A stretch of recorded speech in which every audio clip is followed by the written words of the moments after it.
süjetimiz qaçışla bağlıdır. Yəni marafon qaçışı. Həmin süjeti daha geniş şəkildə bizim əməkdaşımız Dövlət Rızazadə sizə təqdim edəcək. Gəlin izləyək. Mütəxəssislərdən tez-tez eşitdiyimiz bir cümlə var. Çalışın, hərəkət edin. Əgər mümkündürsə, qaçışla məşğul olun. Bugünsə biz qaçmağı peşəyə çevirən Bakı Marafon Klubunun üzvlərinin həyat tərzindən danışacağıq.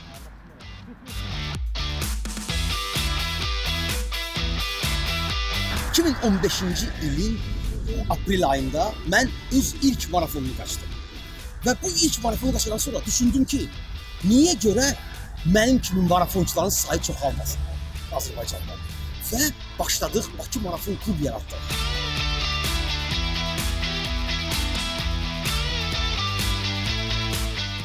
Qaçış müxtəlif yaş qruplarından olan insanların bir araya gələrək fiziki aktivliklə məşğul olmasına imkan verən idman fəaliyyətidir. Onun əsas məqsədi qaçışı gündəlik həyatın tərkib hissəsinə çevirmək, sağlam həyat tərzini təşviq etmək və insanları daha aktiv yaşamağa həvəsləndirməkdir. Məşqlər əsasən açıq havada keçirilir. Həm yeni başlayanlar, həm də təcrübəli qaçışçılar üçün uyğun proqramlar tətbiq olunur. İştirakçılar fərqli məsafələrdə qaçış edir, dözümlülük və sürət üzərində çalışırlar.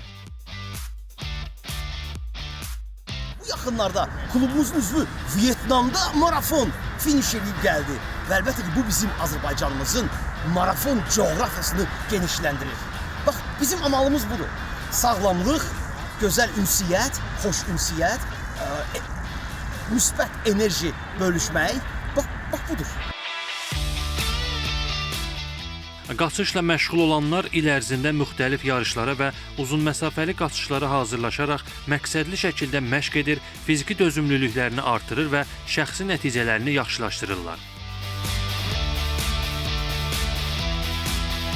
2016-cı ildə ilk yarım marafona qoşuldum məşq etmədən.